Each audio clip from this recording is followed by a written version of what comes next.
Prosecution case के अनुसार 28 सितंबर 1990 की रात को इंदौर जिले के मनपुर थाना के गांव चक में यह अपलेंट और इसके साथ 9 अन्य हथियारबंद लोग जग्गा के टपरे को नुकसान पहुंचा रहे थे। रमेश ने उनको रोकने की कोशिश की, जो जग्गा का लड़का था। जग्गा के लड़के रमेश ने उनको रोकने की कोशिश की तो हमलावरों ने रमेश के ऊपर वार किए। इस अपलेंट आरोपी के पास भी कुल्हाड़ी बताई गई थी। हथियारों की मार से रमेश बेहोश हो गया। पहले तो उसे प्राथमिक स्वास्थ्य केंद्र ले गए और फिर वहां से वह जिला अस्पताल इंदौर में ले जाया गया और वह यानी रमेश 5 अक्टूबर 1990 को मर गया। पुलिस ने पहले 147, 148, 307 आईपीसी, रेड विद 25 और 27 आर्म्स एक्ट का केस दर्ज किया था, जो रमेश की मृत्यु के बाद से 302 आईपीसी में कन्वर्ट कर दिया गया। एफआईआर में नामित 10 लोगों को गिरफ्तार करके उनके ऊपर मुकदमा दायर किया गया। आईओ ने तफ्तीश के दौरान एक तलवार और एक कुल्हाड़ी को जब्त करके डॉक्टर का ओपिनियन भी प्राप्त कर लिया कि ये चोटें जो मृतक को आई थी इन्हीं हथियारों से आनी संभव है। चार्जशीट कोर्ट में फाइल की गई। ट्रायल कोर्ट में मुकदमा चला और ट्रायल कोर्ट ने 10 में से 6 आरोपियों को बरी कर दिया। इस अपलेंट सहित 4 लोगों को दोषी पाया गया और इनको सजा सुना दी गई। चारों कन्विक्टेड लोगों ने हाई कोर्ट के सामने अपील की, लेकिन हाई कोर्ट ने ट्रायल कोर्ट के फैसले को यथावत रखा और अपील को डिसमिस कर दिया, यानी कि उनकी सजा बरकरार रही। उन 4 में से वर्तमान अपलेंट कन्हैया ने सुप्रीम कोर्ट में अपील की, बाकी तीनों ने अपील नहीं की। आज का केस है Kanhaiya versus state of Madhya Pradesh. Criminal appeal number 116/2012 थी, जिसे जस्टिस संजय करोल और जस्टिस संदीप मेहता की बेंच ने 17 अक्टूबर 2025 को यानी कि बस अब से कुछ ही दिन पहले डिसाइड किया है।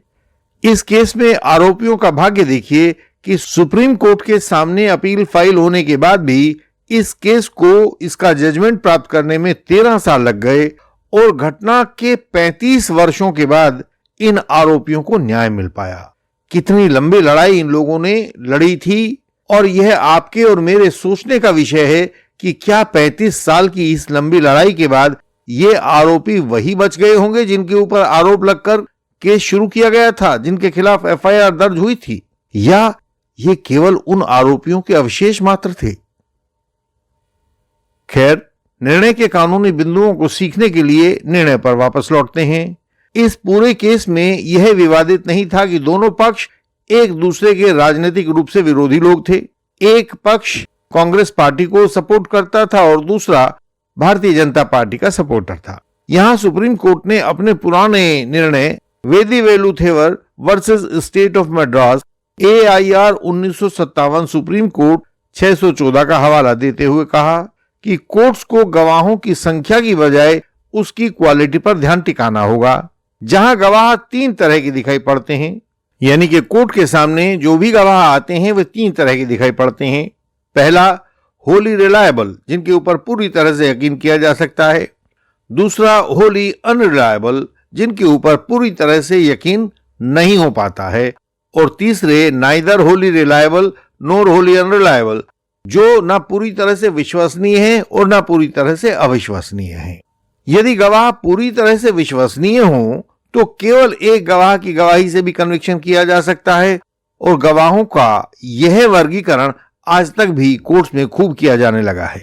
यानी कि यह सुप्रीम कोर्ट का जजमेंट वादीवेलुथेवर वाला 1957 का जजमेंट होने के बाद भी, 70-75 साल पुराना होने के बाद भी आज भी उतना ही प्रासंगिक है, क्योंकि इसमें एक गंभीर कानूनी आधार सुप्रीम कोर्ट ने डिसाइड किया था।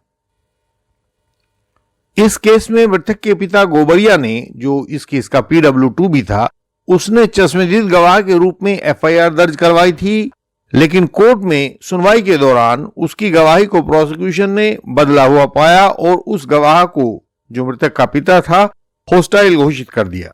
उसने दूसरे चश्मदीद गवाह पुनिया, जो PW12 था, उसकी मौजूदगी के बारे में भी कुछ नहीं बताया था। जिस जगह का टपरा या झोंपड़ा तोड़े जाने का आरोप था, उसने कहा कि वह शोर सुनकर सोया रहा, उठा नहीं, बाहर निकलकर कुछ देखा नहीं।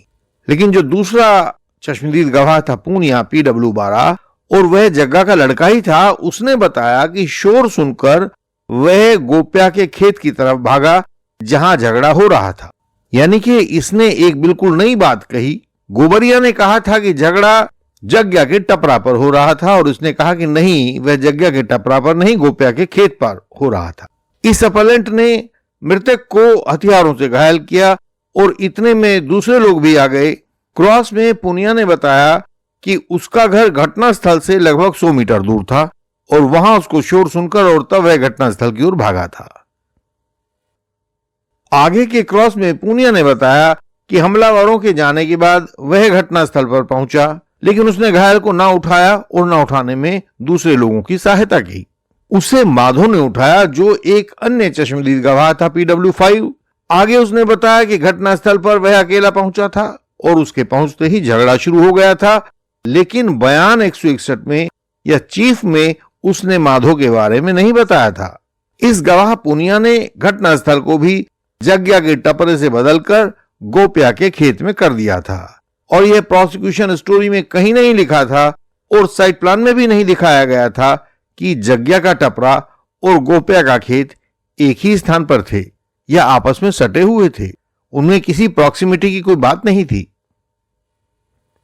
PW बारा पूनिया और मृतक रमेश नजदीकी रिश्तेदार थे। पूनिया उसी जग्गा का बेटा था जिसका टपरा तोड़े जाने का आरोप है। टपरा एक झोपड़ा होता है। सुप्रीम कोर्ट का कहना है कि ऐसे में FIR के भीतर पूनिया का नाम तो होना ही चाहिए था क्योंकि वो परिवार का निकट संबंधी था, परिचित था, लेकिन पूनिया का नाम ना होना हैरान कर देने वाली चूक है। दूसरे चश्मदीद गवाह माधो, जिसके बारे में पूनिया ने बताया था कि उसने मृतक को उठाया था, माधो ने बताया कि उसने सारी घटना बस 2 कदमों की दूरी से देखी थी। जहां झगड़ा हो रहा था उससे वह केवल 2 कदम दूर था।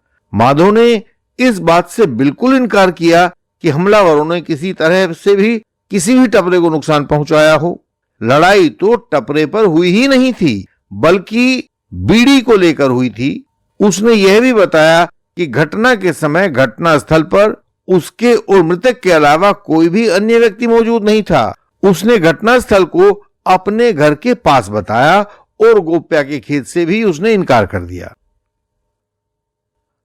सुप्रीम कोर्ट ने इन सब गवाहों की यह गवाही में फैक्ट्स की उठापटक देखी और उन्होंने अपने पुराने निर्णय पंकज वर्सेस स्टेट और राजस्थान का हवाला दिया। सामने आप स्क्रीन पे इसकी साइटेशन देख रहे हैं।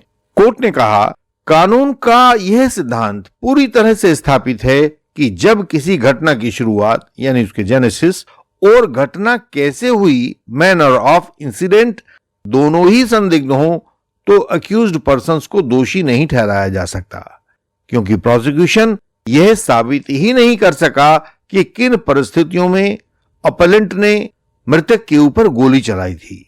इसलिए उसकी पूरी कहानी को स्वीकार नहीं किया जा सकता है। पूरे मामले पर गंभीरता से विचार करने के बाद हमें ऐसा लगता है कि रिकॉर्ड पर उपलब्ध एविडेंस अपलेंट का अपराध साबित करने के लिए पर्याप्त नहीं है। ऐसी स्थिति में अपलेंट को बेनिफिट ऑफ डाउट यानी कि संदेह का लाभ मिलना जरूरी है, उसको मिलना चाहिए। अंत में इस वर्तमान case Kanhaiya versus state of MP में सुप्रीम कोर्ट ने कहा, क्योंकि प्रोसिक्यूशन का पूरा मामला ही विफल हो गया है, इसलिए अपलेंट को बेनिफिट ऑफ डाउट दिया जाना आवश्यक है। तो उन्होंने कहा कि इस कन्हैया आरोपी को, अपलेंट को, दोषी को, इसको बेनिफिट ऑफ डाउट दिया जाना जरूरी है क्योंकि प्रोसिक्यूशन का पूरा केस यहां विफल हो गया है। सुप्रीम कोर्ट ने एक बहुत अलग बात कही जो वो कभी कभी किन्हीं किन्हीं केसेस में कहता है। उन्होंने कहा कि हम अपने संवैधानिक अधिकारों का आर्टिकल 142 के तहत उपयोग करते हैं और जो बाकी के 3 सह अभियुक्त हैं, को एक्यूज्ड हैं, गोवर्धन, राजाराम और भीमा, जिनको हाई कोर्ट ने कन्विक्ट कर दिया था और उन बेचारों ने अपील भी नहीं की है, हम उनको भी बिना अपील के ही बरी कर रहे हैं।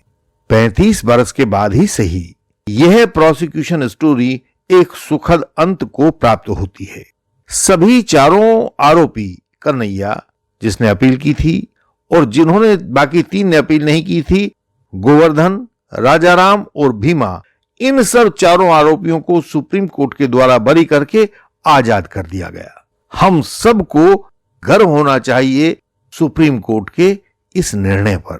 पता नहीं वे आरोपी किन परिस्थितियों में वहां बंद हैं, उनके पास पैसा नहीं था, उनके पास एडवोकेट नहीं था, क्या कारण था कि वो अपील करके हमारे पास तक नहीं आ पाए। हम उनको भी बिना सुने ही बरी कर रहे हैं, क्योंकि उनका केस भी यही था जो इस कन्हैया का था। इसीलिए हम कहते हैं कि हर प्रोसिक्यूशन केस में क्रॉस एग्जामिनेशन इस तरह से किया जाना चाहिए कि हर गवाह को हर बिंदु पर तोड़ा जाए। सुप्रीम कोर्ट तक अपील करते करते आरोपी बूढ़े हो जाते हैं, घर जमीन बिक जाते हैं और उनके जीवन नष्ट हो जाते हैं। इसीलिए आरोपियों को सर्वोत्तम क्रॉस अपने केस में करना चाहिए। हमने इंडियन लीगल सिस्टम में इसकी एक वैज्ञानिक विधि तैयार की है, जिसको साइंटिफिक क्रॉस एग्जामिनेशन कहा जाता है। आप फिर पूछेंगे और हम आपको भी इस विधि को बताएंगे कि साइंटिफिक क्रॉस एग्जामिनेशन क्या होता है। क्रिमिनल केस आपकी आजादी को खतरे में डाल देता है, इसको हल्के में ना लें।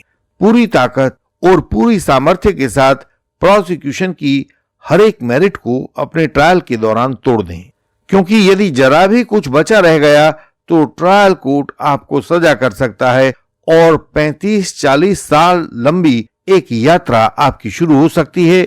जब तक आप सुप्रीम कोर्ट में पहुंचेंगे और आपको न्याय मिलेगा, तब तक आप वह नहीं रह जाएंगे जो आप इस केस के शुरू में थे। हमसे संपर्क करें, सीखें और अपनी आजादी को बरकरार रखें। आजादी सबसे कीमती है। हमसे क्रॉस एग्जामिनेशन सीखें और अपने अधिकारों को सुरक्षित करें। हमसे सहायता पाने के लिए हमारा व्हाट्सएप नंबर, हमारा ईमेल एड्रेस और वेबसाइट का यूआरएल आपको सामने स्क्रीन पर दिखाई दे रहा होगा, तथा ये सब बातें हमारी हर वीडियो के डिस्क्रिप्शन में भी होती हैं। समय को गंवाएं नहीं, उसका इस्तेमाल करें। हमारी वेबसाइट पर बहुत महत्वपूर्ण जानकारी को सरल भाषा में पढ़ें। वहां झूठे आरोप या फॉल्स एलिगेशन से बचने के उपाय भी मिलेंगे।